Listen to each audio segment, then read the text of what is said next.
I'm in New York for 2 weeks to see family, do a perfume swap, finish book stuff.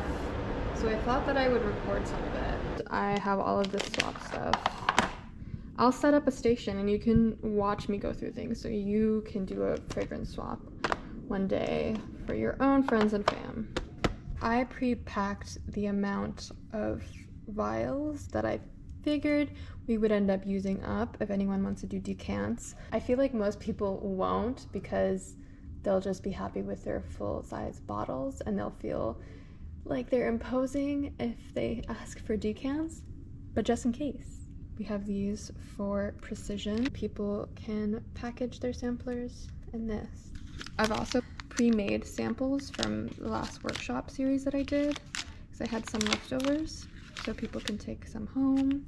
Obviously, we have scent samplers. I'm sure we'll use up all of this, and I'm gonna make up some little gift bags right now too. I'm putting it together with my friends Sable and Tynan, who run this fragrance podcast you've probably heard of if you're watching. It's called Smell You Later, which I've been on.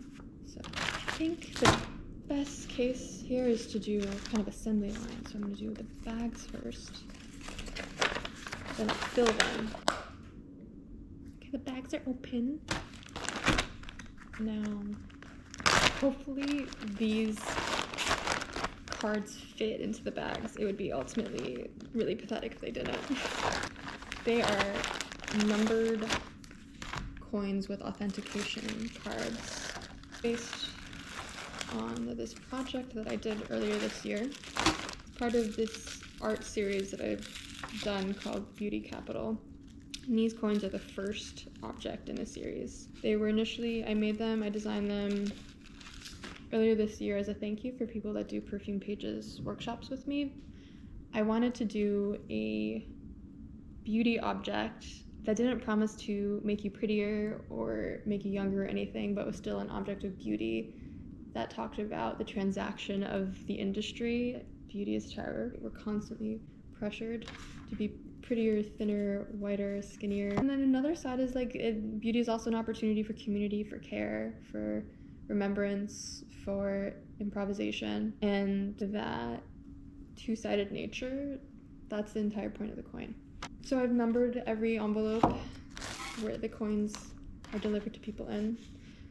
And since I'm not mailing it, I can just be weirder with the cards. I decided to make different custom cards. These are not cool, chic, branded items like people expect in beauty PR packages. I kind of wanted to do something that was way more DIY, so it's actually from me, a human being.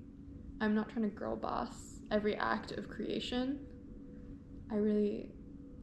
I just want to have a human connection with somebody. Do you know what I mean? And I really enjoy letting myself do imperfect things. Because as a Capricorn, I'm like, oh, it needs to be perfect. But it doesn't actually have to be. Once you give yourself forgiveness and grace to just have fun, experiment, and learn from every version, you get a lot more done. Coty just sent over some air purifiers ahead of the perfume swap, which was so nice, thank you. I really want fragrance to be accessible, even in times of crisis and long-term disability, because the reality is COVID can give you long-term anosmia, which is the loss of scent. I understand the risks of that and the fear around it, and I don't want to ignore that. So we have a bunch of air purifiers for the space. There will be masks, and I've tested, and I've asked other people to test before they come into the space. We'll see.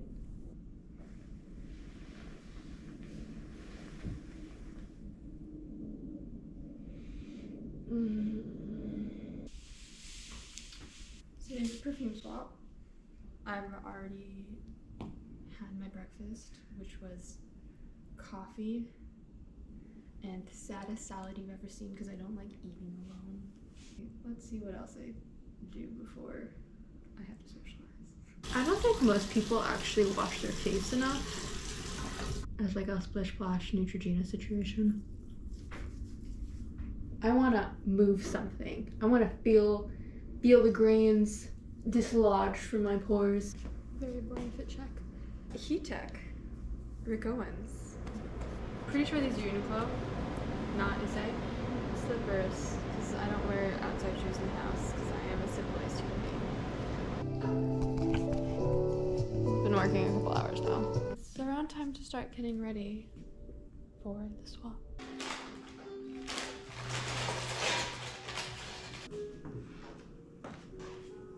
My little gift bags.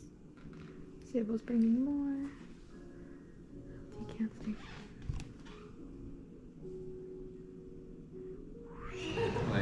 This is what we're beginning with. Oh my god, the camera's so cute. My little GoPro. So Thank you, Cody. Alright. We were just talking about it's very dill pickle, yeah, which is funny. It's like already. I know, it's a lot. You guys, the perfume swap went so incredibly well. I've been to many over the past several years, hosted some really low-key ones, but in terms of like what you get when you show up, it's deranged, frankly. You show up with one fragrance or even no fragrance, every single person walked out with at least 5 full-size bottles of perfume. The leftovers were like Tom Ford and Chanel full-size bottles. So, like, I have a really incredible haul, and I know that everyone else got probably an equally, if not better, haul for themselves. I don't think most perfume swaps would be this incredible. One, it helps if the hosts are perfume writers and beauty industry insiders. Me, Sable and Tynan have all worked in the beauty industry for around a decade or so, and specifically cover fragrance. So we had a lot to give away, and brands were really very lovely. It's because it's also the end of the year. They want to get rid of surplus and their beauty closets. So some of them offered to send us huge boxes of products, and obviously we said yes up until a point, but then I started turning brands away because it was like, I actually don't know if I'll be able to distribute this, and I don't want to, waste product. And I think that was the wise choice because I still have a full tote bag of stuff I gotta give away now. Fragrance swaps are an incredible way to share the wealth and the bounty that the beauty industry creates, the surplus. I'm so happy that we pulled it off. I'll definitely be doing it again. Probably the next one will be in LA, which is where I technically, am most of the time. I know what I'll change in the next round. These are only gonna get better and better, I think. So I'm excited. I'll show you what no one wanted next time.